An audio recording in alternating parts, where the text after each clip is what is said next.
Welcome to Sober Sunrise, a podcast bringing you AA speaker meetings with stories of experience, strength, and hope from around the world.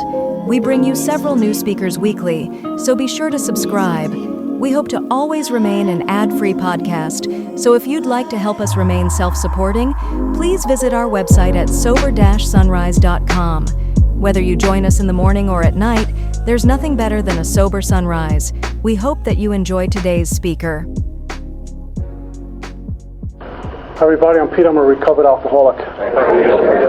Grateful to be alive and sober and at a sacred place called Alcoholics Anonymous. And first things first, thank the group and Derek for this invitation to me to share tonight my experience, strength, and hope on steps 1 through 7. I've learned many times by doing this, regardless of what I've done the day before, the week before, when invitations like this are extended to me, it simply shows that God has spoke through a good conscience and your spirit has extended an invitation to mine. And when that stuff happens, we commence shoulder to shoulder upon a common journey. And when we follow a few simple rules laid out in the big book, Alcoholics Anonymous, not contemporary AA, but Alcoholics Anonymous big book, when we follow a few of those simple rules, we can get rocketed, catapulted to a place called the sunlight of the spirit, or very simply a word called bliss. So I thank you for this invite for me to be here and share about steps 1 through 7, and I'll come at you experientially about 1 through 7, not about what I think or feel or my opinion on it, because that's useless to an alcoholic who needs a solution, and it's useless to people who want to talk about the solution.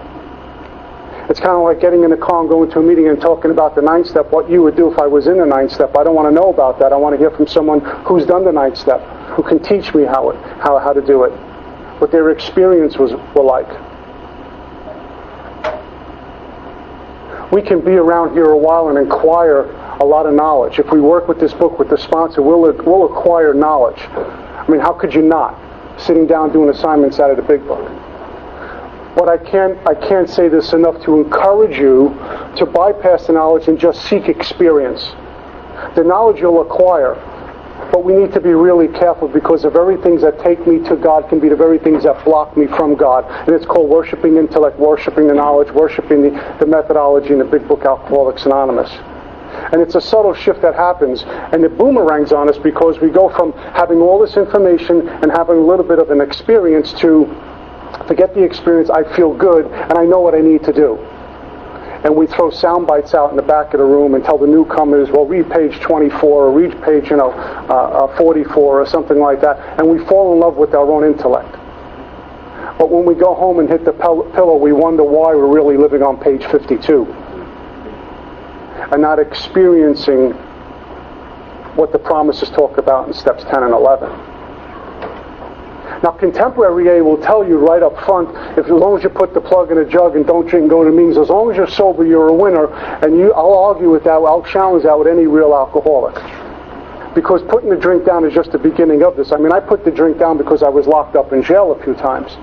It had nothing to do with being a recovered alcoholic. It had very little to do with being on this path. It just meant I was taken away from my medicine for a little while. So again, seek experience. If you're new and you're just starting out on this path, you don't need to seek for belief, you don't need to seek for faith. Seek experience and you will take care of your faith and belief. And if you're on this path a little while, wondering why, wherever I go, there I am, and it's unmanageable. I'm living on page 52 and I can't get away from it. I'm hitting a wall, I'm flatlining in Alcoholics Anonymous. Try reworking the first 9 proposals and seeking experience, and you'll know if it's ego that's keeping you sick, because as soon as someone says, hey, I need to go through the first 9 proposals, I'm not ready to do that. I'll stay here sick, I'll be restless, irritable, and discontented, put on my AA game face, and the solution's offered to me, revisit the first 9 proposals, and I say, no, I'm not ready to do that yet. Ego. Maybe pride, no one should see me going through the work again. And as my sponsor put out to me one time, he said, did you eat today? And I said, yeah. He says, why? You ate yesterday. And then he pressed me. This is what would happen. I said, well, I would get hungry, and then what? I'd probably get frail and sick and then eventually die.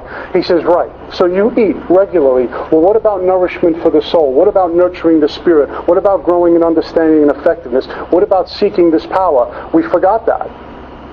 So I need to continually rework the steps. I get through the first 9 proposals, and the power I get in 10 or 11 will make me move, will allow me to move through the first 9 again and again and again. And I continually smash ego. I continually kill self, all the manifestations of self. It's about growing up spiritually. If we're new in here for the first time, you're kind of being led around by the sponsor. What do I do now? Okay, 3rd step. Okay, 4th step. What do I do now?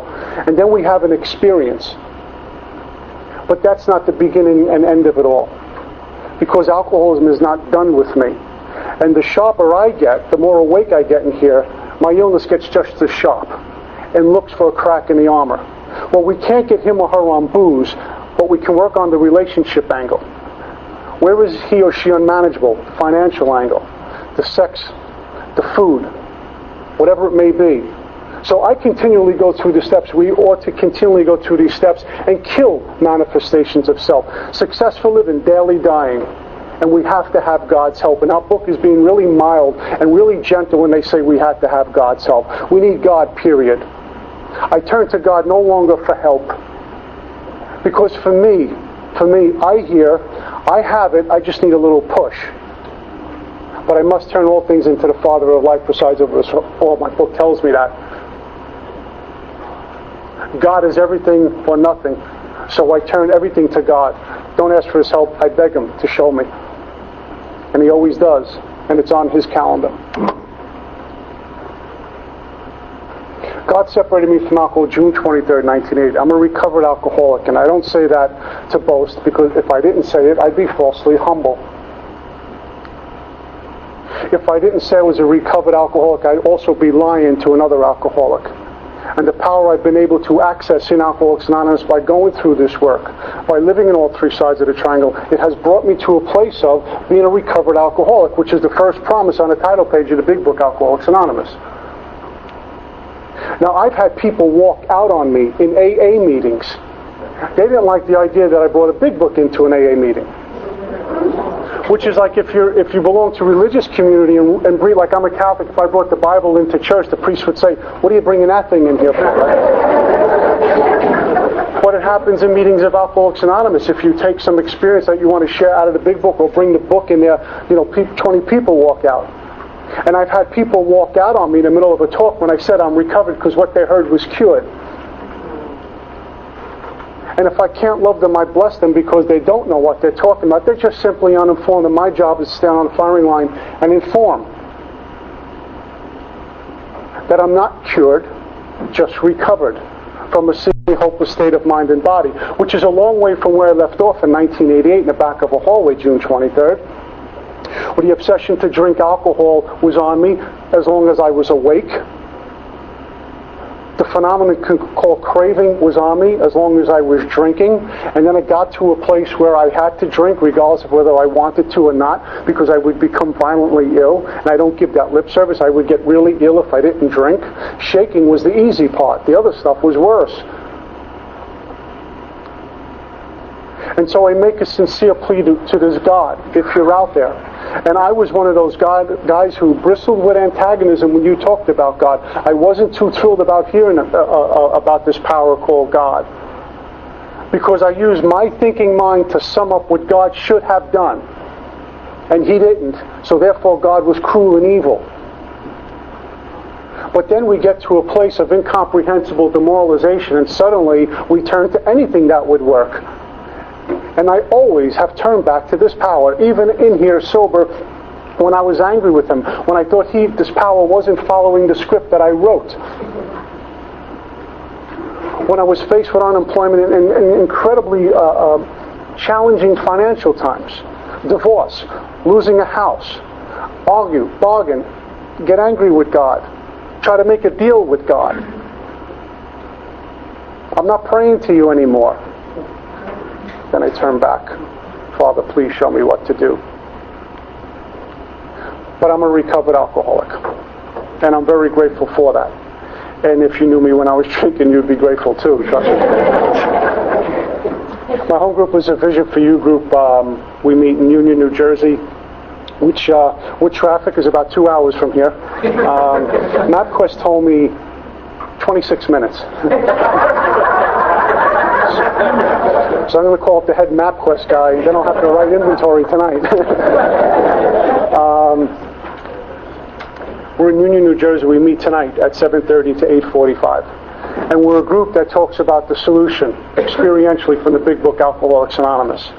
And if you want a solution how to recover, you can visit our group.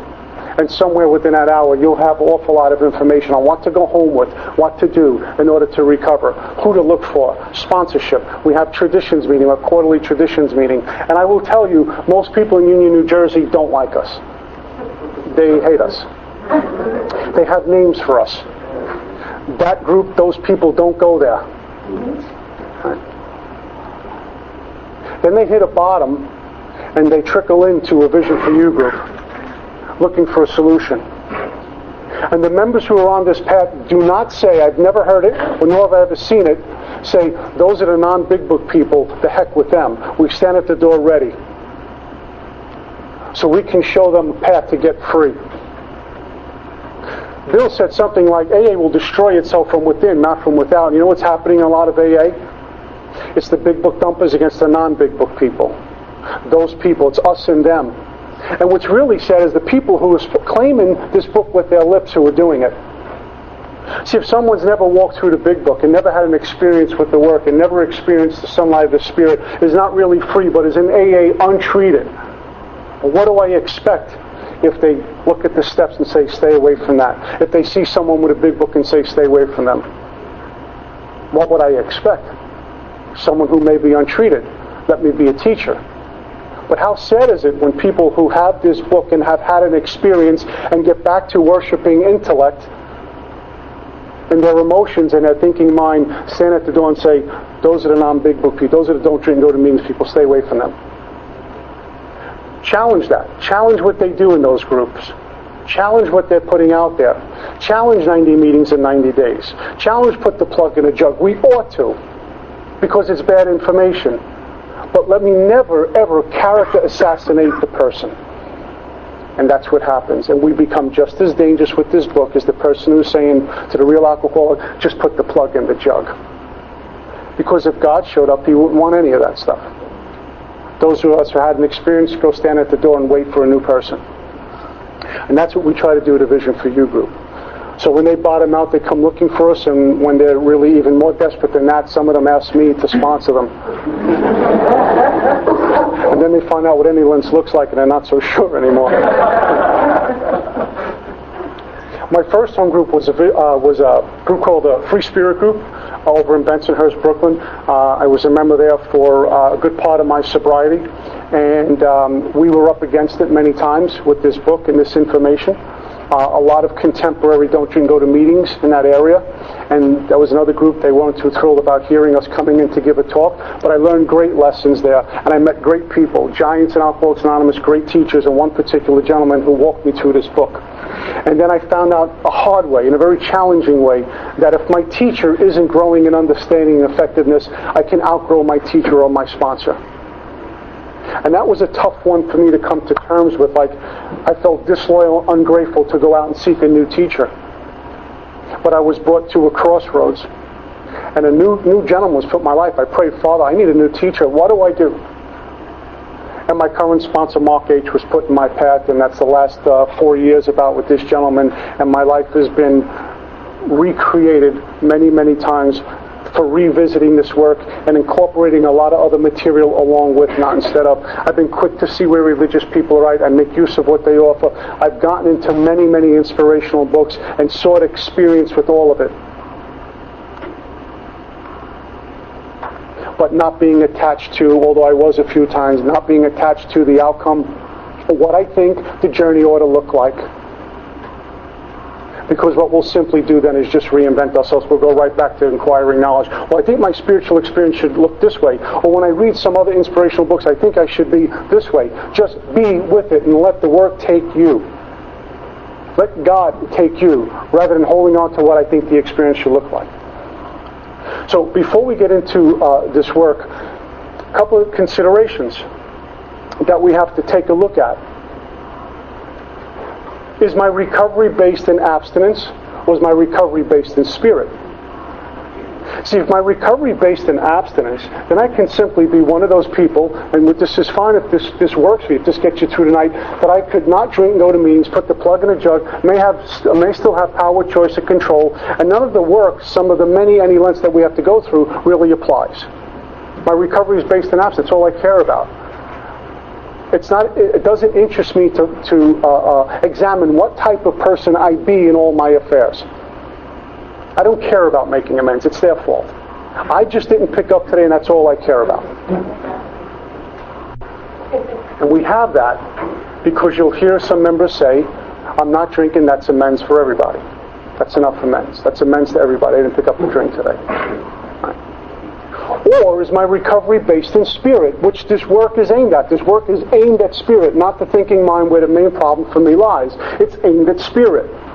If my recovery is based in spirit, then I may be one of those people who's suffering from an illness which only a spiritual experience would conquer, which means I have to be one of those guys, or some of our women, who have to go to some of the many lengths in order to get recovered.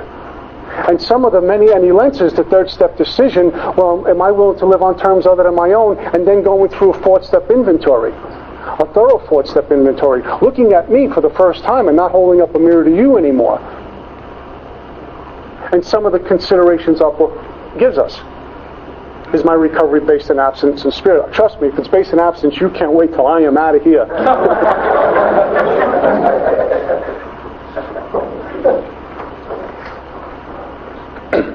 We're faced with, spiritual life or spiritual death. Spiritual death for me, if I don't have this spiritual revolution, if I don't have this spiritual experience, if I'm not reintegrated with this power called God, it's spiritual death for me. And what that simply means is I will be blocked from the sunlight of the Spirit.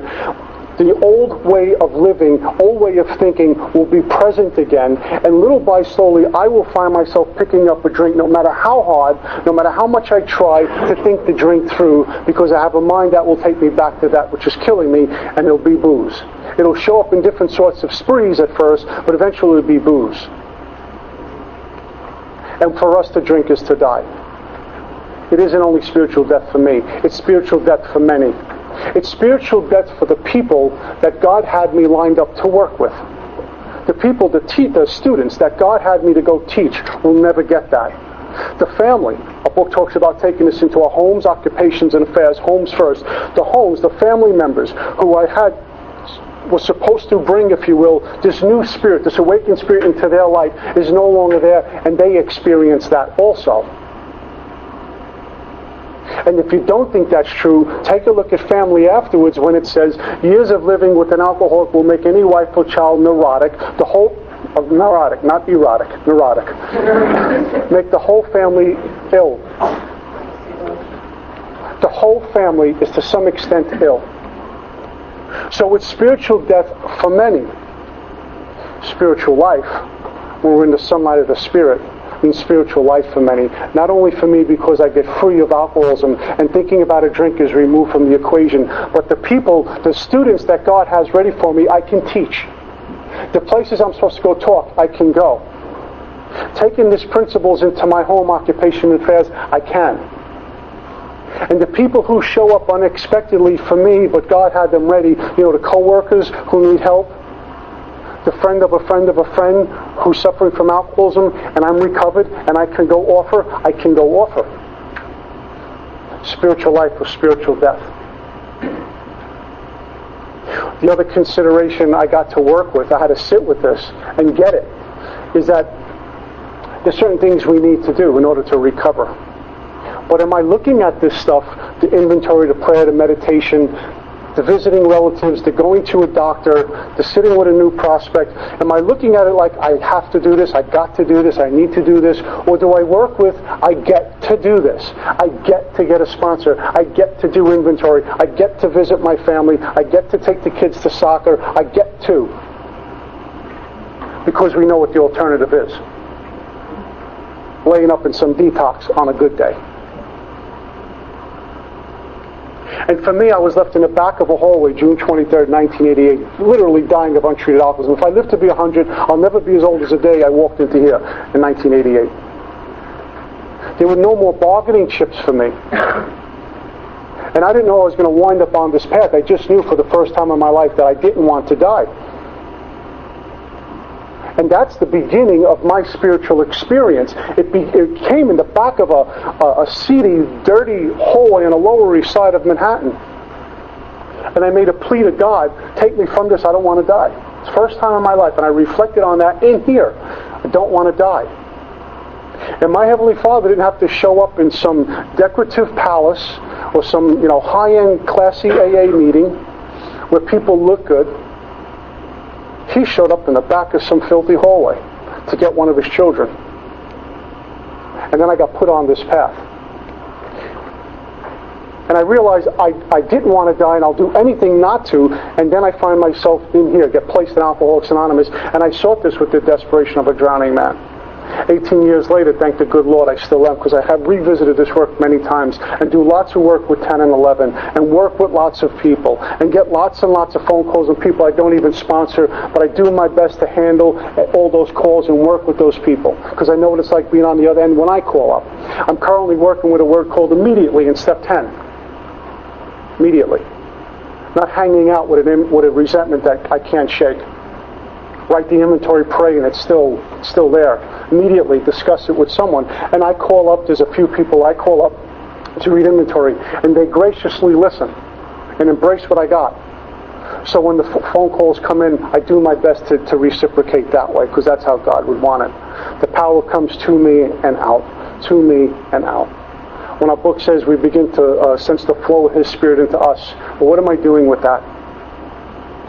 I got mine, you get yours, or they say, here, in abundance I give to you the way my Father gives to me.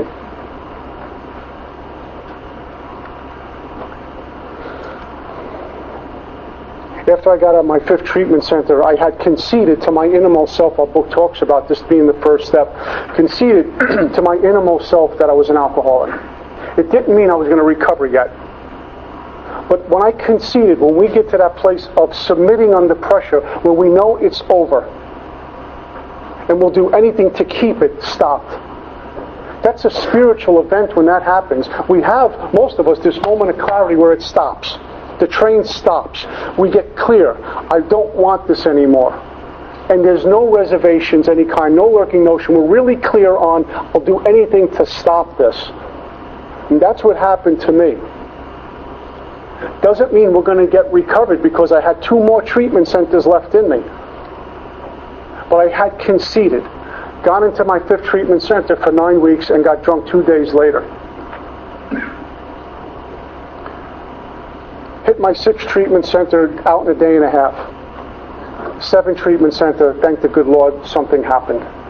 But after 10 days of being at my 7th treatment center, and God willing my last one, my mind still was telling me maybe a little bit different, but Spirit kept moving me to people who had a solution, and I found myself in Minnesota. My family thought a lunacy commission should be appointed for me like our book talks about. 5 treatment centers, 9 weeks in one of them, and you're still drunk. I thought I was hopeless. I was one of those people who were really, really beyond ill. Beyond help, beyond God. And I started to hate God because of that. What I didn't know, what I know now and come to experience, is what step 1 tells me. That if I'm a real alcoholic, I have no power, choice, and control to stop it.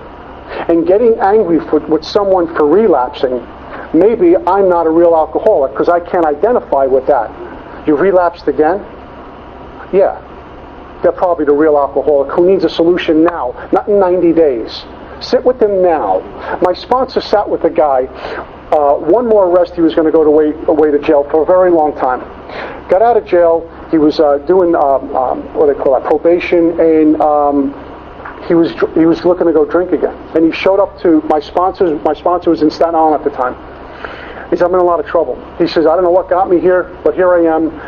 And he was romancing, drinking, and some other substances. Well, here's what we did. My sponsor sat him down, walked him through the first 3 proposals. We held hands, did the third step together. He sat down, wrote inventory, came up with 7 names. I figured nowhere near enough to do this work. My sponsor said, good enough. 7, we need power. Lack of power is our dilemma. Let's get power. We sat down, the guy did his 5th step, gave instructions for 6 and 7, bang out, making amends the next day. That fast. So the person who's relapsing regularly in AA needs to get to this work if they care to have it. Now, not next month. Not make 90 meetings in 90 days. Not here's a quarter, call me. Now. That's overlooked in a lot of our AA meetings. Lack of power, choice, and control, step 1 tells me. Step 1 tells me that I suffer from a phenomenon called craving, that whenever I drink alcohol, the craving's intensified, never satisfied. More was my drink. And I had no idea when that was going to stop. It stopped when it wanted to. I have a mind that will take me back to that which is killing me. It's called the obsession of the mind. It'll pretty up a junkyard to get me back to a drink. And if I'm around here a little while, it'll show up in different ways. The drink will disguise itself. If I'm untreated, they're called sprees. The sex spree, the food spree, the money spree, the anger spree, the fear spree, sprees. Because what I'm doing is trying to seek some sort of comfort somewhere. What I'm really doing is running away from the discomfort because it's on me again. And eventually, I'll have the strange mental blank spot, order a double jack, let's get going. Right? Or a beer, whatever your thing was. And we're wondering, how did this happen? And people wonder, hey, he was sober, she was sober this long, what happened? Real alcoholic. When I see them relapsing, like me, when I used to relapse, the real alcoholic, they need power. Step 1 tells me I am drinking. You know, you'll hear in contemporary AA, step 1 tells me I can't drink. No, step 1 tells us we are drinking. Not that we can't drink. Step 1 tells us you are drinking. I am drinking.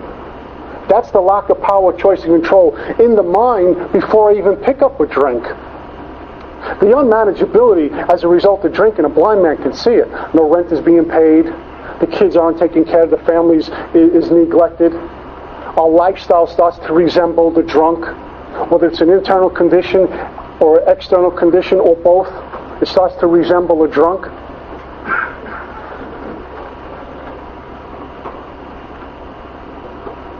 Spiritual malady. What, CNN News, half the planet suffering from a spiritual malady, right? And we have a lot of people in AA who suffer from a spiritual malady, but don't have the obsession and compulsion to drink. Have a mind that will take me back to that which is killing me. So the lack of power, choice, and control is in the mind before I pick up a drink. Get out of treatment after 9 weeks, my mind said, suddenly the thought crossed my mind that I can drink. It'll be different this time. And I go with it. My current insanity is always listening to a thinking mind. I'm delusional. So step 1 tells me I'm drinking, and I don't know what that day is going to look like. I can't think the drink through. I ran over to page 24 because we'll hear in a lot of, especially these beginners meetings, where they tell a newcomer, think the drink through. Play the tape to the end. First of all, they forgot to tell that newcomer about something that we can experience as a real alcoholic called the strange mental blank spot, which means we're just drunk. Wondering, how in God's name did this happen?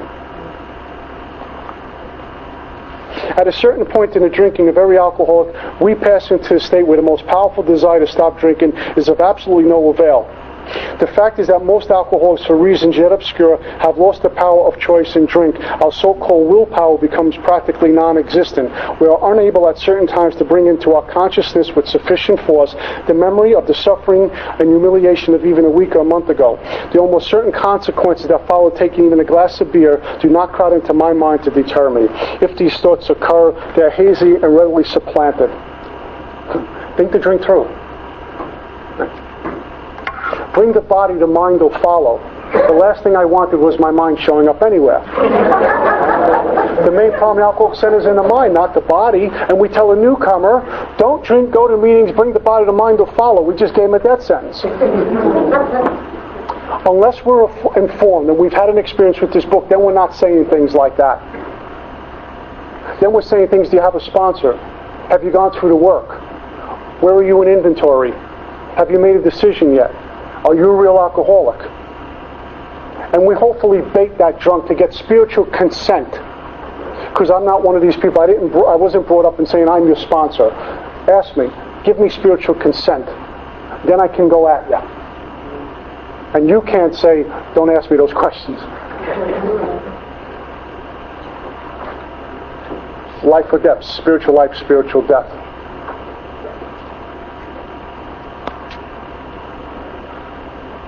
Step 1 tells me I'm drinking. I have a phenomenon called craving, mental obsession, spiritual malady.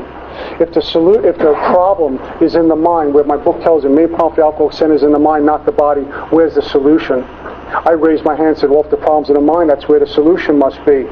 The solution is not in the mind. The solution is an awakening of the spirit. When the spiritual malady is overcome, we straighten out mentally and physically. My job is to seek this power. I'm an alcoholic and cannot manage my own life. No human power can relieve me of my alcoholism, and that includes her. We hear it. I'm in this great relationship. Terrific. Everyone likes to have a great relationship. I'm thinking different. I'm feeling good. I'm going to the gym, and we have that little euphoria. And then she says, I don't like you anymore. I'm going to drink. My recovery is based on an external condition. I'm in serious trouble. And she or he is an external condition. Money is the external condition. Having page 52 in order, right, looks good for a while, but if I depend strictly on that, I'm in trouble. It's the internal remedy that works. It's called God.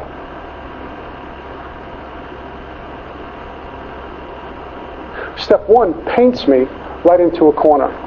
No human power is going to relieve me of my alcoholism. Well, that just cuts off everyone, including the AA meeting. AA means consisted of human powers. We come here. There's power in the unity of this fellowship. We feel the camaraderie when we walk into a place like this. It's band-aid on open wounds when we get here. But that itself is insufficient. We need to experience the power of God. We hear in AA, it's a we program. We admitted we're powerless over alcohol. It's a we program. I thought it was a spiritual program. Doesn't we imply a human power? Doesn't we imply self-reliance? Doesn't we imply me and I can't keep me sober? It's a spiritual program. With spiritual principles, not spiritual part, spiritual program. And I need to seek this. God could and would if He was sought. And we get to have an experience, and it becomes God can, has, and continues to. If I seek Him, we get free. We get free. And if anyone's here tonight wondering when the obsession is going to be off them, I can offer you this, that you can get free, and drinking is removed from the equation. Not like what we show up with step 1 with, where it's on us constantly, but we can't get away from it.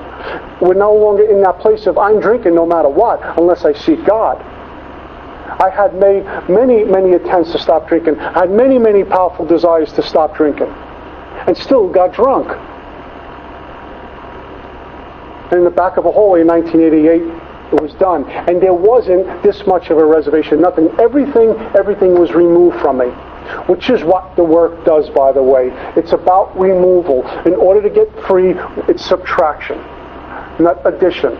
Back to the relationship stuff. We come in here like I did, right? And we have what we talk about, that hole in the soul, that void. I feel empty in here.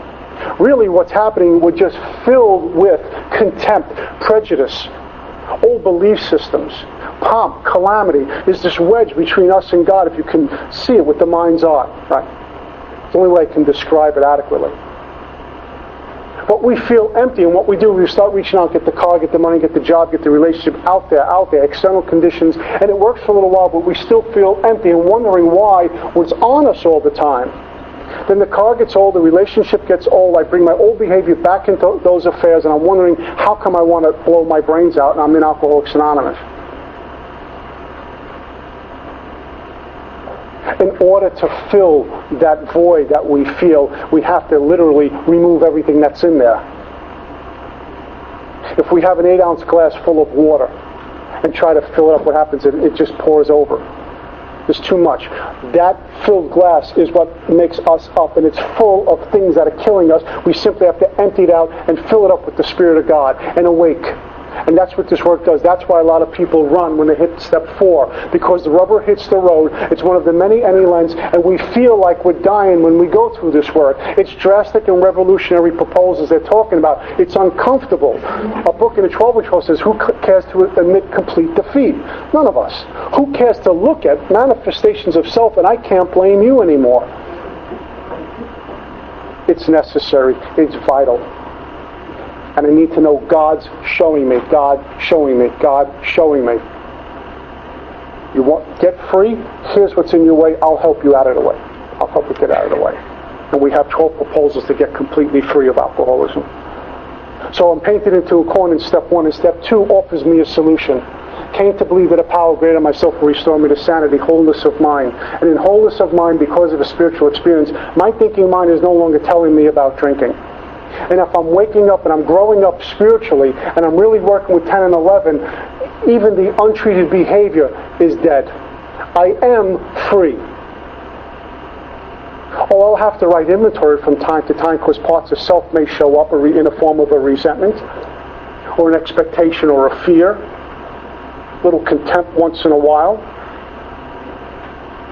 But I'm not experiencing untreated alcoholism in the form of sprees and contempt all the time, or simply living on page 52.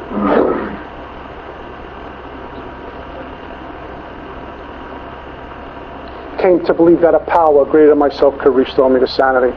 We have an experience. We start to really believe in this power based out of the experience we have. We seek experience. We show up to this power of God, and we're wondering, how do I believe? Who do I believe in? And when we study chapter 2 agnostics, it blows the door wide open on any contempt that we may have when we're talking about God. What a powerful chapter of spiritual literature. Our own conception of God, no matter how inadequate, was sufficient to make the approach. And at the beginning, it could be G.O.D., group of junks for good orderly direction. The bottom line here is, am I willing to go along spiritual lines or not? Am I willing? Yes or no? Circumstances in step 1 allowed me to be willing. So step 2 for me offered a solution. It was a pointer to the solution. The way all this work are pointers to God.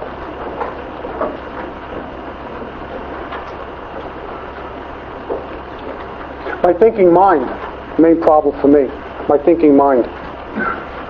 My thinking mind will get me into trouble faster than the biggest person in this room.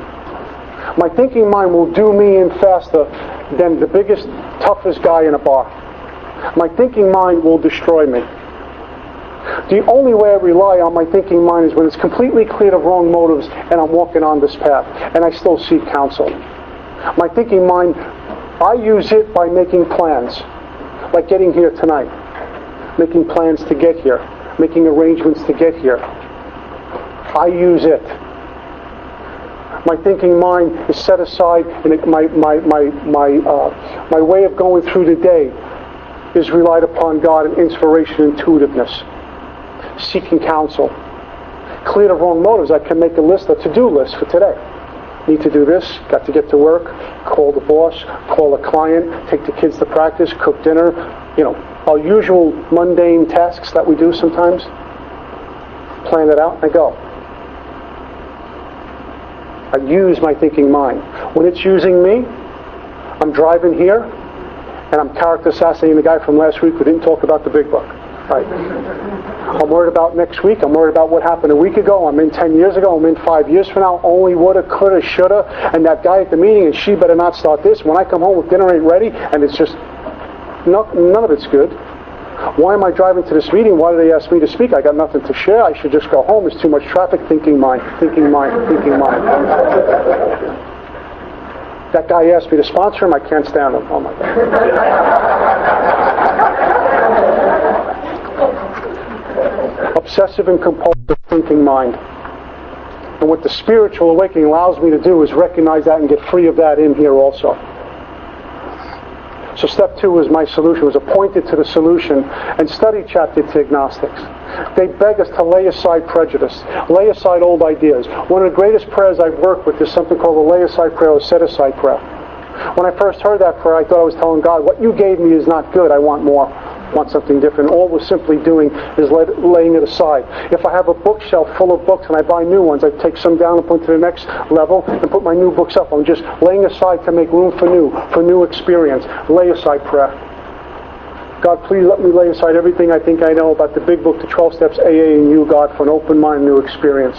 Father, please let me see my truth. Let's go. Just lay aside. No one's telling me to forget it. It didn't work. Just lay it aside. So am I willing to have God be everything? What was my choice to be here? And again, I think our book, as tough as our book can be, is very mild here. They ask, what's our choice to be? Is there really a choice? I'm faced with alcoholic destruction or finding a spiritual way of living. A spiritual way of life, and our book says, or else. I know what the or else is. I'm back in a hallway on a Lower East Side on a good day, drinking Mr. Boston Blackberry Brandy to pass out, because the pain of being awake and sober is too great. That's my or else. That's my alcoholic destruction. And we take people with us. Step 3, I make a decision in 3, and it's simply a decision. When I was going to meetings in Brooklyn, I would hear, do the AA waltz, 1, 2, 3, 1, 2, 3, or do a step a year. And I don't get that.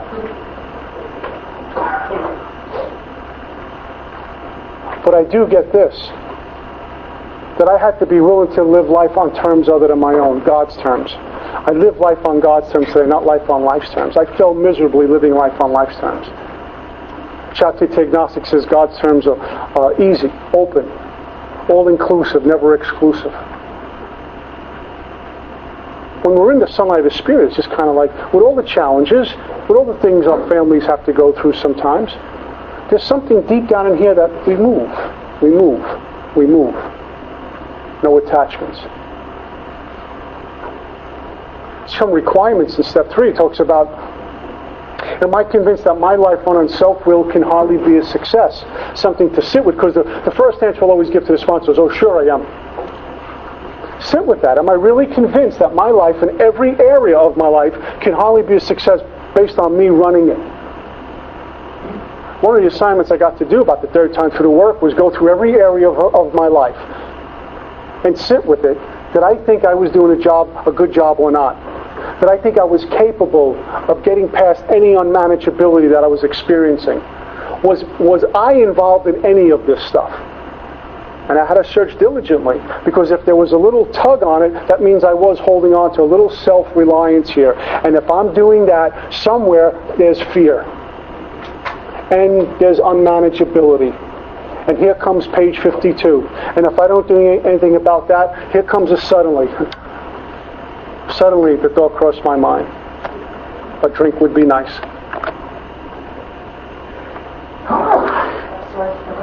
We'll hear lots of times about the 3rd step decision, about turning it over, let go, let God. How do you turn it over? And we can talk for hours and hours. And our book is so precise. Just what do we mean by that? And just what do we do? Can't get any clearer than that. And they show us, what do we mean by turn it over, Peter? And this is how we do it.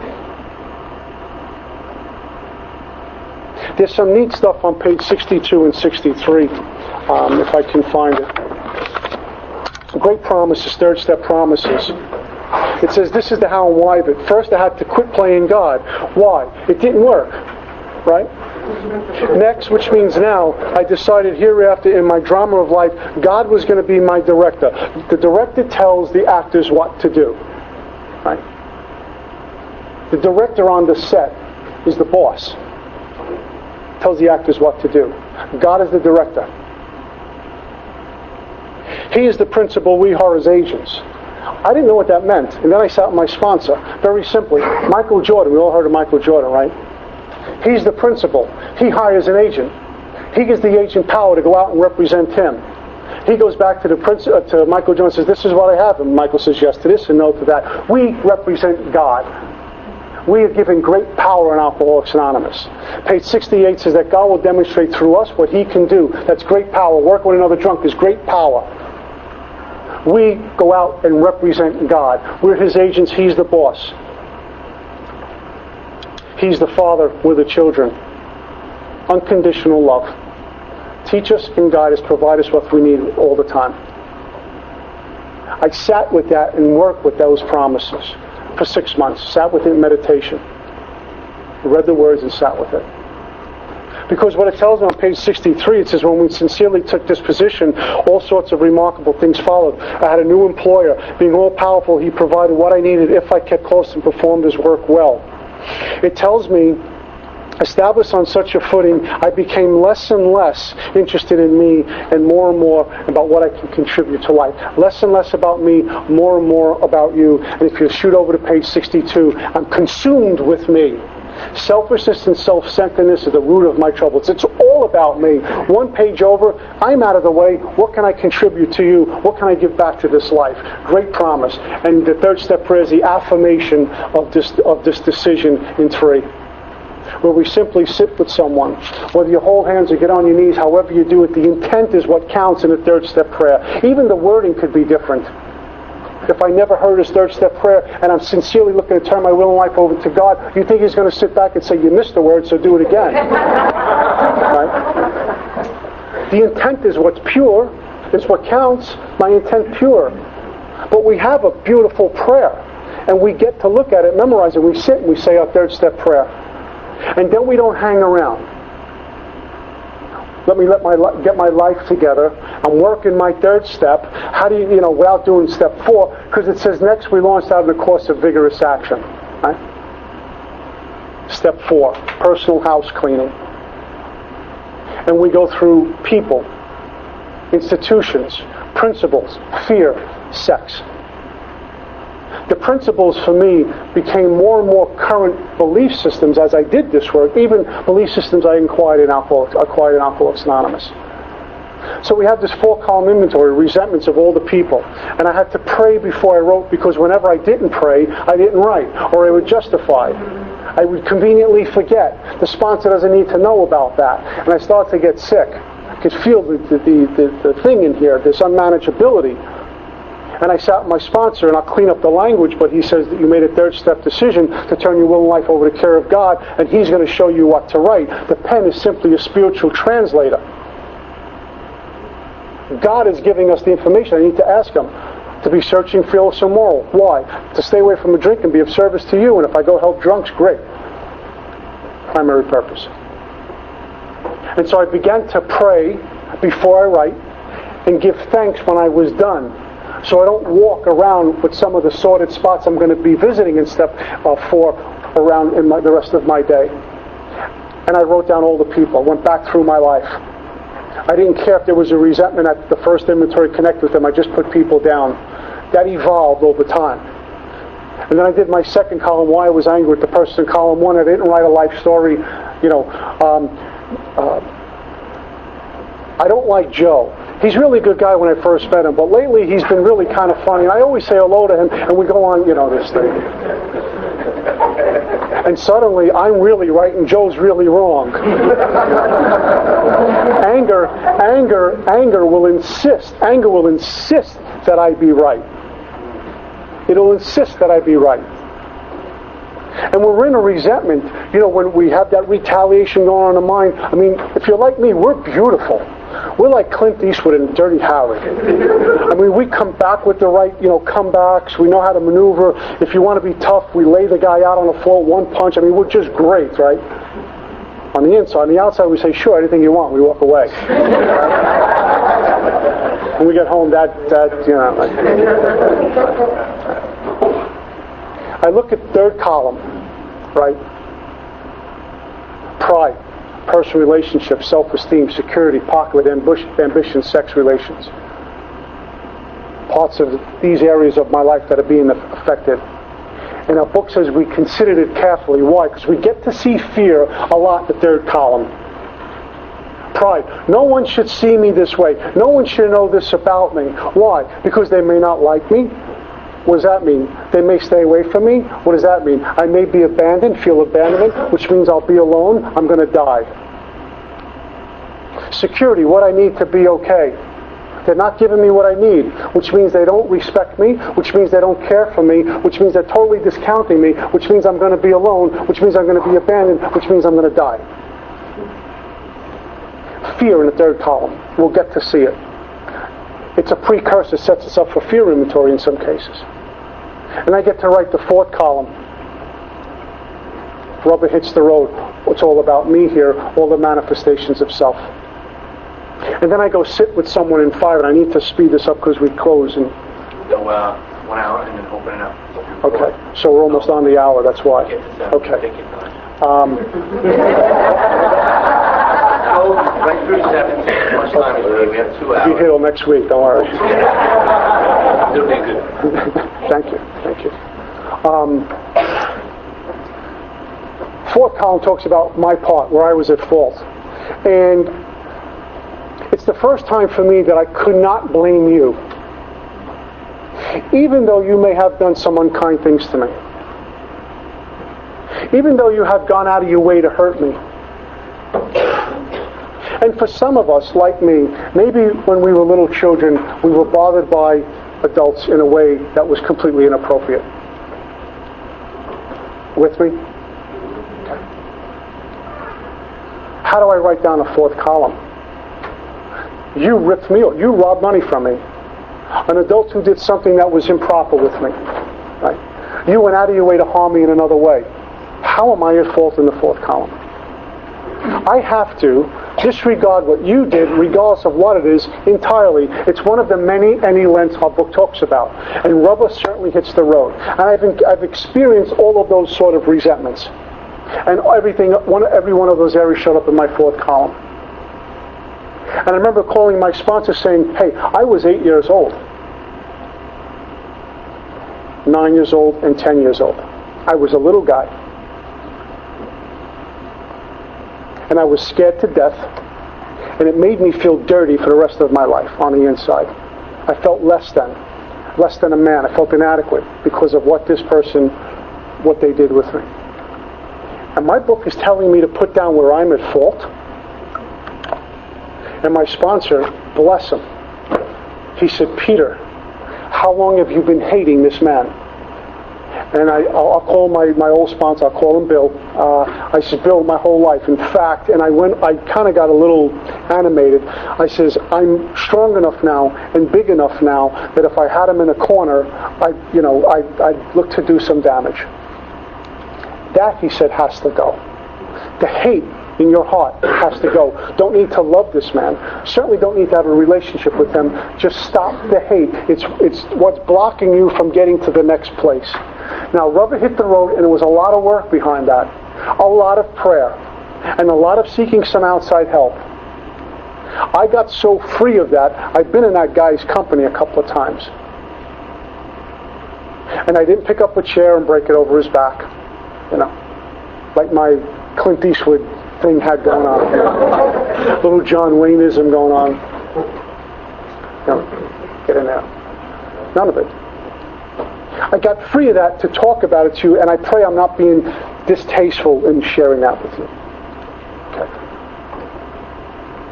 And I share that because over the years, women have come to me and shared that type of pain, but the guys never. Can't. I'm a guy.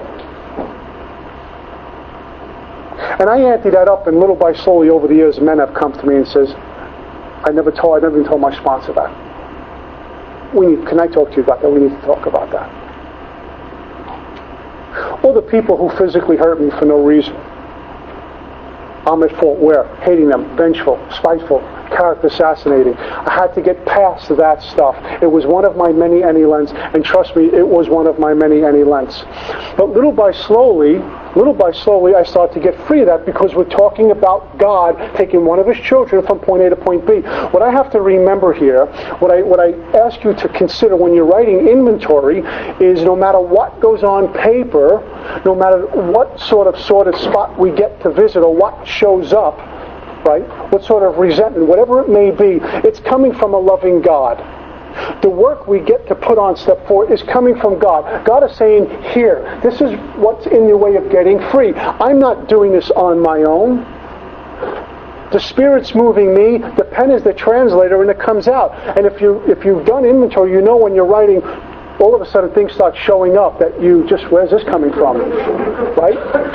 It's God. So our inventory, when we follow directions, and please, the St. Lip Service, I offer this to especially someone who's never done inventory. If we follow directions, we have a sponsor, and we pray, the fourth step is, in a sense, perfect. You know, we hear this word, I got to write the perfect fourth step. You can't write a perfect fourth step. We can if we turn to God. In spirit, in essence, the fourth step is perfect because we're following directions and God is giving us the information. So therefore it is perfect because God is not imperfect. So those things that I care to forget about when I'm writing, oh my God, I can't believe I'm reliving this, go through it. God will move you through it. It's what's in the way, the obstacles in my path, the obstacles in your path, whatever they may be. Park Avenue, park bench, I don't care. Don't compare. Whatever in the way. God's giving it to us. We suit up and show up. I'll do anything, sponsor any lengths. Turn my will and life over to care of God, and God says, okay, your life is truly mine, and I'm going to show you how to experience all of me. My God doesn't hold back and say, I'm going to give you a whole lot of work and watch you do before you can experience my love. We're the people who were blocked. We created this. I created my own calamity. I created my own dramas, my own contempt. And God's saying, here's a sledgehammer, get it out of the way. And He allows us to do that. And we really, may you find Him now. We don't have to look too far because the great reality is deep down within, right here. Thumbprint of God on all of us. The Spirit of God in every one of us. Back to resentments. The great reality is deep down within. God's in you, God's in you, God's in you, God's in you.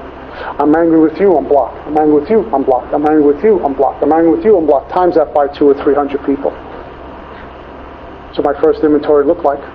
I made 200 direct approaches, and that's just where my story took me. I had 5 books of spiral notebooks. My sponsor almost bailed on me when I showed up.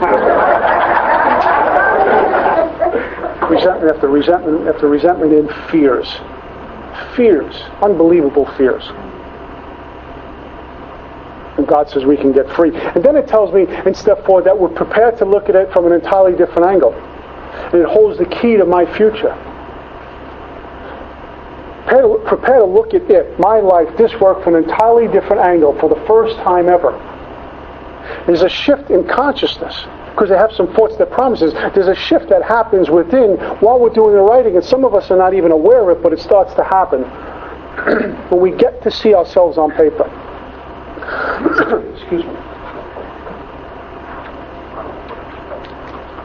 Thank you. It's kind of like walking down a Manhattan street, trying to go from Madison Square Garden up to Times Square on a day like today. You're trying to, weave in and out. But if we go up to a building, up to the 10th floor, we look at it from an entirely different angle. We see a path. The news copters are up there for a reason. They can see clearer. It's a different angle than the guy driving in the car. God allows us to have a shift, to look at a life from a different angle and get to see our part. Get to see how we started the ball rolling. Get to see how unforgiving we have become. Get to see how we're so attached to a resentment or a fear or a part of our life, a drama, that it becomes our life. We get attached to drama. This false sense of self. This is my life. This is my drama. I'll create more drama. I'll look for drama. So I go into a meeting and say, there's Joe with the drama. Because without the drama, I feel like I cease to be. And I get to see all of that. You'll see it even in our meetings, the person who's always in drama and looking for new drama. Because they think that's who they are. They think that's who they be in here. It's delusional, but I was like that too. Step 4 allows me to see that. The false sense of self. The me that's run by a thinking mind and all the drama that creates, my attachments to my external condition, thinking that was a remedy for what ails me on the inside called alcoholism. Got to see all of that. Wrote out a fear inventory. It would be fears like I had up until I was about 15, fear of firemen. And there were simple fears like that. The firemen used to roll down the block or go put out a fire, and I couldn't understand why I was 15.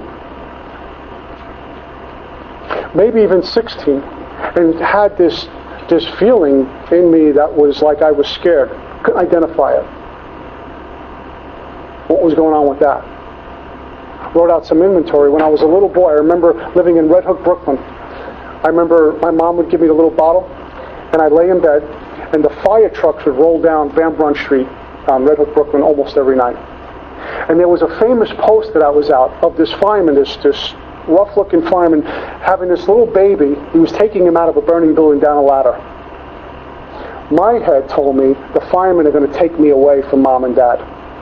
It got internalized. 16, I'm still afraid of firemen. I'm writing out inventory, fears come up. Where's this coming from? I got to see that from an entirely different angle. Simple fears like that. I got to see other fears.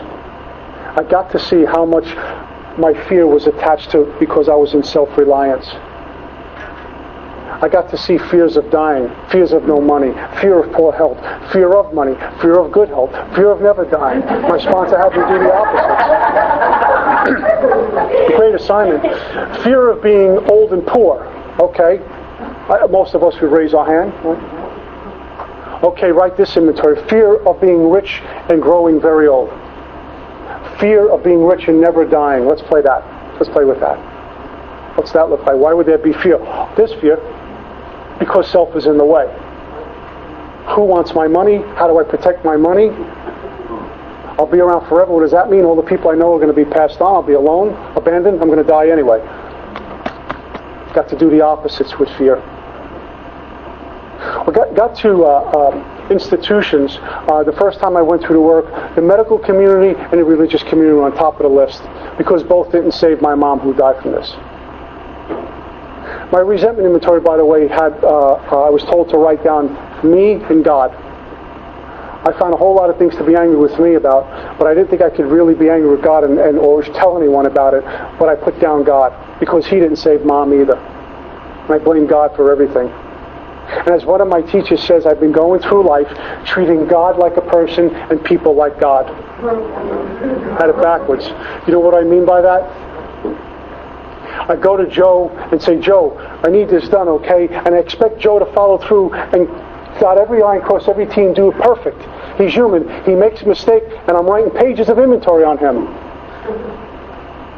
I'm not going to turn to God. It's not going to work anyway. Got it backwards. I treat God like the person, like fallible, and the person like God, infallible. I got to see the difference between friends and acquaintances. If we had coffee together, you were my lifelong buddy. Right? And I wondered why you weren't around all the time. That was a hard one for me to swallow, the difference between friends and acquaintances. And principles were a lot of belief systems I grew up with. And I sat with my first sponsor, and we went through this work, and my first sponsor embraced everything I said. He didn't judge me once. He looked bored a few times also. And he gave me some insight. And remember when I called up my sponsor about this incident that happened to me when I was a young boy, and they said, they want me to write down where I was at fault. You know what he told me when we sat with my fifth step? That the same thing happened to him. And I felt no longer alone. Another man experienced this and had the same repercussions from it. My lungs were filling up with air again. It was called God. Since then, going through the work, I've been able to work with what I call multiple fifth steps. Our book talks about personal persons. And I sit with other people besides my sponsor. And trust me, where our book says we may have had spiritual beliefs, we now begin to have a spiritual experience. It has happened to me every time. Not necessarily when I got done with 5, but somewhere between 5 and 9. Step 5, with my current sponsor, sitting with more than one person, personal persons. The first time I went through the work, it was just a sponsor, and moved on to 6 and 7. And since then, I found out, and I can talk to you about this from experience, that the more people who are on this path that I get to share with, the freer I get. Who understand what I'm about to do, understand it's a life and death errand, will embrace what I have to share, and give me guidance and feedback. And make things that much clearer, and kill ego, kill self some more. Pages 23 to 43 make me a seeker of God, and they still do. And if this is one of the only lengths I need to go to, and sitting with more than one person, then so be it. And I got to see in sitting down every time with my fifth step, and even more having a profound impact on me in the latter times I've gone through the work, is how I was playing God. When I was writing out my fourth step and going over my life, I saw how I was playing God, how I had my plans and designs for everyone else, how I assigned roles for you, for me, and for God. No wonder why I was in so much fear. I got to see all of that on paper. I got to see everything I don't want to be. Do I want to still walk with this into the rest of this journey? No. It made my sixth-step consideration that much easier to make, to say yes to. All my belief systems about God, I got to see knowing God by not knowing. I got to unravel a lot of my belief systems about God. God is this, God is that. My idea of God, my concepts of God were just that. Concepts, very little experience with God, if any at all. And my concepts about God came from a thinking mind. A limited thinking mind. I can be the most worldly man in the world, on the planet, the most read university scholar. And yet my mind, whatever it comes up with about God, amounts to a grain of sand on a beach. Because we're talking about infinite power. And all my plans and designs, all my decisions, everything having to do with God were based on what I can see. Like if I step outside of this meeting hall and I look down the block, I'll probably be able to see for about a few blocks. And that's it. Look behind me, the same thing. To my left and right, the same thing. Can't see any further. And I've gone through my life based on that limited sight distance. And I've interpreted everyone based on limited sight distance. Limited, whatever I had in me. Limited insight, limited intuitiveness. And I did the same exact thing with God. And my book dissolves all of that. Because God is everything. And if God is everything, then maybe God is nothing also. Before there was everything, there was nothing, but there was this power. And it was there before my heart took its first beat, and it will be there long after my heart takes its last beat. It's present. Power. All love, no opposite. And I had to see that, and I got to see that, and how I got to see that was by sitting with someone in 5 and sharing what I had just wrote. What I had written. And then great things started to happen because I would get some feedback and some guidance and be steered a little bit clearer in a better direction. And then I would ask questions. We asked questions. And if my sponsor didn't have the answer, he would send me to someone who was better equipped to answer. There's great learning and great experience in asking questions. Because if we don't ask questions even about God, then we become fanatics.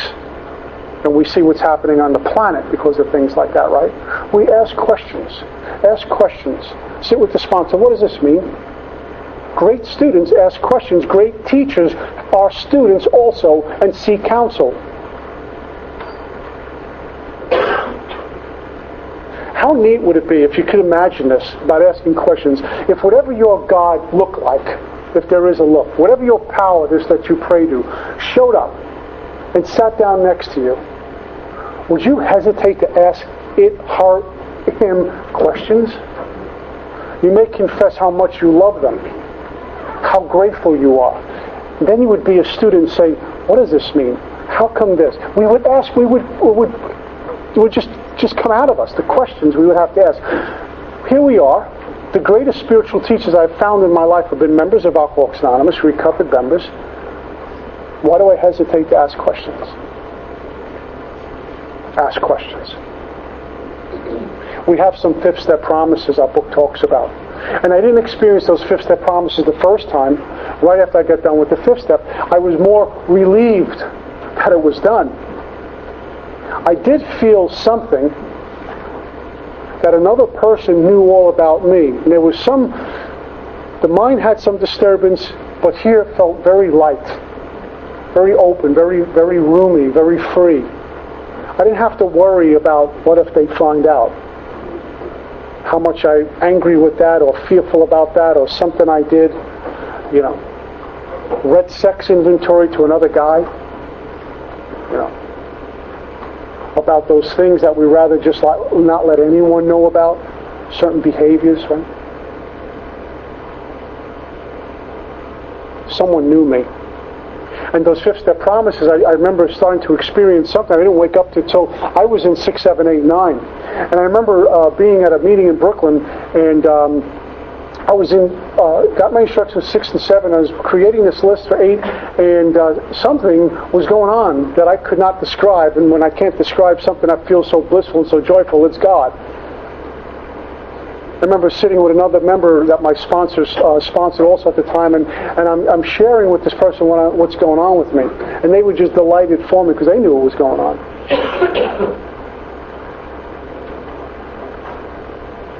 Since then, I've sat with a prospect, and then the sponsor, another AA member, and then the sponsor, and shared my fifth step. It has evolved this way. I don't have that many names on like I did the first time. Although one time I went to sit down and figure this is going to be a snap inventory. There'll be about 10 names, and 70 names showed up. My current inventories are just that, current inventories.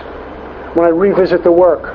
However, sometimes old resentments still show up. Things from the past still show up. And I put them down anyway. But my focus is on current stuff. And how I knew I was starting to have a shift, an internal shift within me was this way. I go through the work, it was the third time maybe, and a friend of mine from California called me up and he said, "Hey, how's that inventory going?" And he had this snicker about him, this way of laughing, very cynical. And he laughed and says, "How's that sex inventory going?" Right? And at that moment, I knew something changed. Because the first time I wrote inventory, my sex inventory looked like a newcomer's sex inventory. Everything you would expect was in there. Right? But this time, a few years removed from the first time, it had little to do or nothing to do with sex. It had to do with my ideas of how men ought to be and how women ought to be, belief systems about our journey. Thinking we were, well, there's an obvious difference, but thinking we were different in spirit. And I'm John Wayne, and you're the fair maiden, waiting for me to come home. And real men do this. I grew up in a family full of longshoremen from downtown Brooklyn. And real men throw punches first and worry about it later. Anything less than that, you're less than. Now, we've changed, thank God. My dad, watching me do this and my brothers seek that path, he's kind of like softened up a bit. But growing up, it was you throw punches first, worry about it later. Anything less than that, I was less than. And women are supposed to be this way. And I was having trouble with personal relationships. I wonder why. Right? And I got to see that stuff, and I realized how much God allowed me to get moved past the stuff that plagued me on the way in. The great change that happened for me. My whole life was full of infidelity with girlfriends and things like that. And meeting the same type of women. Wondering why they hate me and I hate them.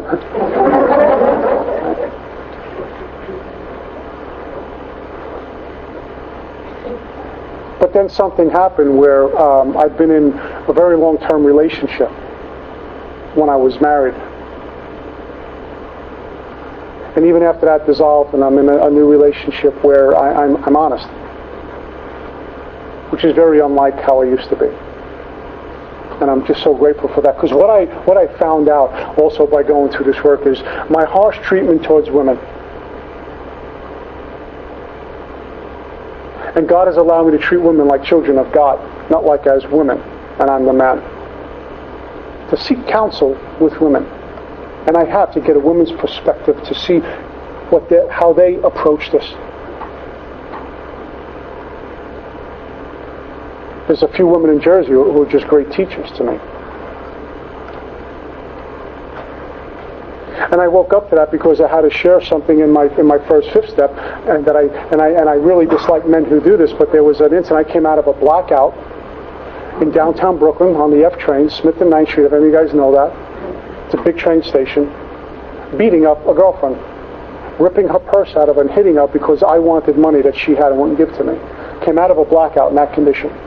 I don't know what happened to her. I don't know where I was before that, but I came out of this blackout in that condition, and she was in tears, crying, and people, just keep walking by because they don't want to get involved. I hated me for doing something, turning into an animal that I turned into. And alcoholism had a big grin on its face because it had two, not one now, in its grip. And that was painful for me to read in my fifth step. What my Heavenly Father's allowed me to do is I don't do that. I've never done that since. And I treat women with respect. I don't 13-step women. I see vulnerability when they walk in here and I direct them towards women. It's the least I can do. And try to be a teacher or a friend or a big brother to some. But not manipulate and deceive. Because my spiritual life depends on that. It's how God allows me to do it. And I'm not making a sacrifice when I do that. With me? It's who I be. And I share that not to think highly of me, but the greatness of God.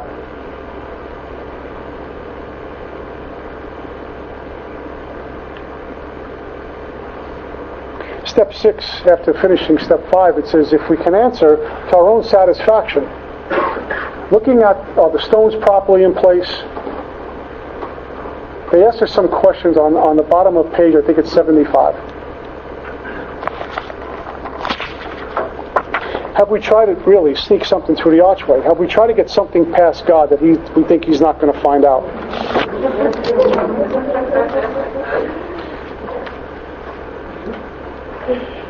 Have we omitted anything for building an archway through which we shall walk a free man at last? I thought I was free in the past. Now it's telling me at last you're really going to be free. Is our work solid so far? The stones properly in place? Have I skipped on the cement put into the foundation? Have we tried to make mortar without sand? And it says if I can answer these questions to my own satisfaction, I look at step 6.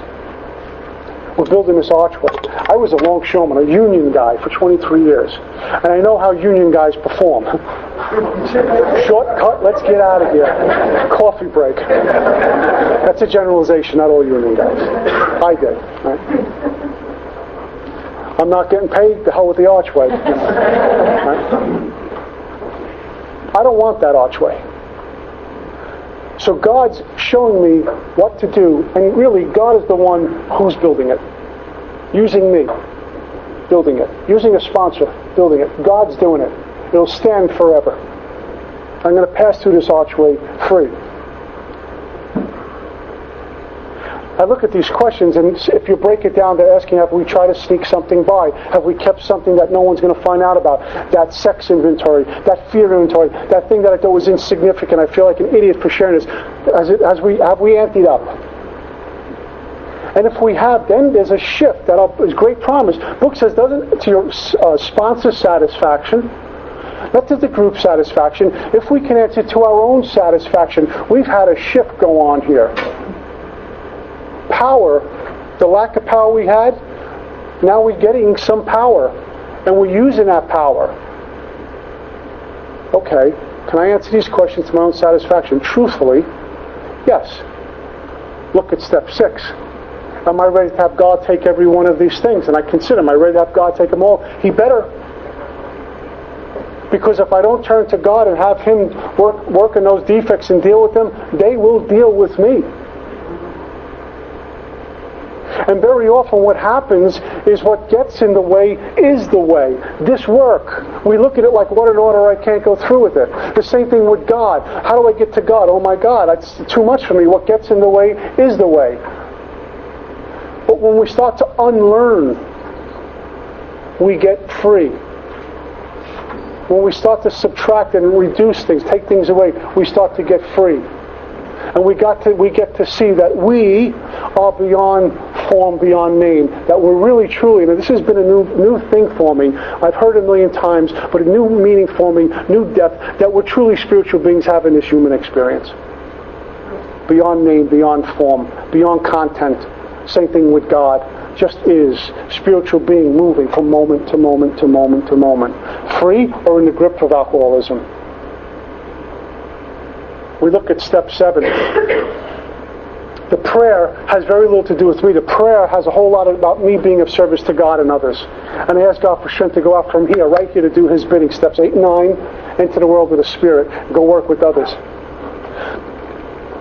The second time I went through the work, it became my first step for life, because what I was looking at was the manifestations of self, the defects of character that was still there, that had to go, and if they didn't, they were going to kill me. It was my first step for life. And I suit up with a spirit of willingness to have God remove these things. One of the assignments I worked with the first time was I listed the defects that were revealed to me and listed the opposites of those defects on another sheet of paper. Dishonest, honest. Self-serving, giving. Hateful, loving. And I turned back to God for this stuff.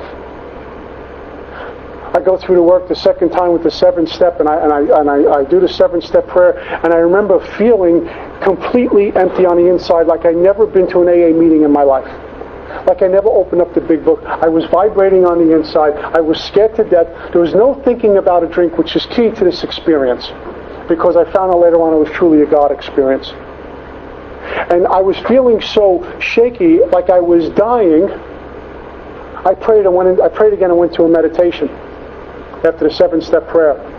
And I sat in meditation, and the words that came to me was, Father, save me from me.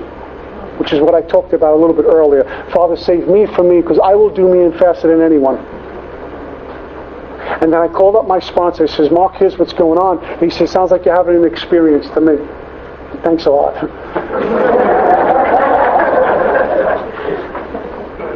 There was something that took place this particular day. It was a Sunday. And every fiber of my being wanted to put my hand on the wall and go with old way of doing things, old belief systems. I'm going to get in there. I'm going to go fix it. Get in there, go fix it.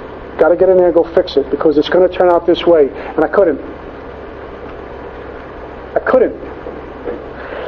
And I wanted to all day. I was on this obsession. I got to do something. Should make this call. I should go do this. I should make this call. I got to do something. And I couldn't. Well, the end of the day happened, and I promise you, it worked out perfect, divinely perfect. And then I was so grateful that I didn't create another new drama by doing what I wanted to do. Common sense truly became uncommon sense. One of my teachers says, my answers for today are tomorrow's problems. Right? Shift. What I found out, that experience I was having the second time through the work, I was truly experiencing the emptying out, the death of self. And it feels like we're dying sometimes when we go to the work, because we're dying the death of self before the physical death. And that's what was happening to me. I got to challenge everything, and it was incredibly uncomfortable in here. But then I got free. And that emptiness started to get still. And the mind started to get still. And then I got present and mindful and back to breath. My 8-step list, which came out of step 4, and I start making amends. I've gone through this work many, many, many times. It feels so wonderful on the other side, not always when we're going through it. So why deny my spirit in me and others? I get a chance to help the greatness of God and the greatness of this power. All the work we do in here are pointers to the glory of God. We ought to be in AA a pep rally for the power of God. We should be shouting from the rooftops about what God can do for us. A pep rally for the power of God. And too many times in contemporary AA meetings, don't talk about God because you're scared a newcomer out. Tough. If they're lucky, booze may kick him back in. If it doesn't kill him, it's like getting wheeled into an emergency room with a life-threatening wound, and the doctor says, easy does it. What are we demanding? We're demanding help now. Stop the bleeding. I don't want to die. Help me. Well, what happens when the drunk walks in with one day, state of obsession, dying, and they show up to us? You know, the last place they're going to walk into, but here they are. And we tell them easy does it, but we don't give them a solution. Or the gentleman or the woman who walks in here with 25 years or 20 years or 15 years or 10 years and is dying, is thinking about drinking and suicide and just too afraid to tell anyone because we may think less of them in their thinking mind, and they're thinking about blowing their brains out. They don't know what to do, and we say, well, they got 10 or 15 years. They got it together. Really? How do we know? Or when we tell the newcomer, instead of, I'll sit down and work with you, when they ask us to sponsor them, or we offer this book to them before they ask us to sponsor them and say, we have a solution for you. You never have to drink again. We tell them, make 90 meetings, that we hear, but some meetings, make 90 meetings in 90 days, right? And my book tells me we have to quit playing God because it doesn't work. Aren't I playing God when I tell a newcomer who's in a state of obsession, who keeps relapsing, who can't stop drinking, make 90 meetings in 90 days, like I know they're going to make 90 meetings in 90 days without picking up a drink. If they had the power to do that, what the hell are they doing here? But I play God by saying, Joe, you can't stop drinking, so make 90 meetings in 90 days, make more coffee. He or she is trying to hold on to another hour. Their life is in the toilet.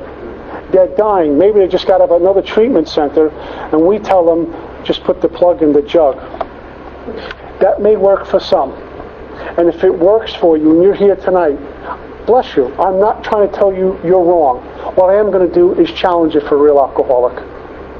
Because I got that information and almost died. And the people who showed this book to me annoyed me. They disturbed me on the question of alcoholism. And I'll close with the story on how it happened. God separates me June 23rd, 1988, December 22nd, 1988. I want to drink more than anything in the world. Everything's caving in on me. I'm acting like a drunk without a drink in me. And if she only loved me again, if only this happened. When that works out, I'm living in Minnesota. There's 30 feet of snow out. I can't take it.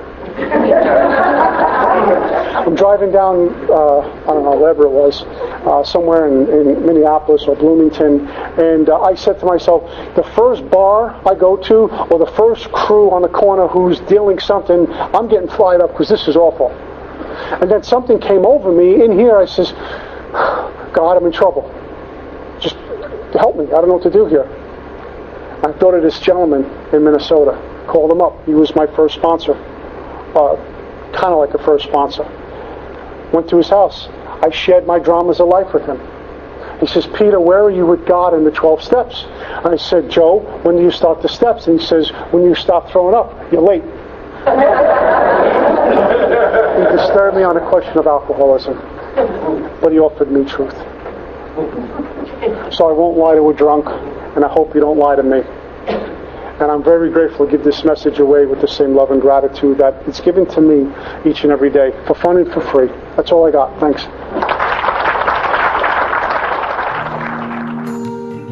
Thank you for listening to Sober Sunrise. If you enjoyed today's episode, please give it a thumbs up, as it will help share the message. Until next time, have a great day.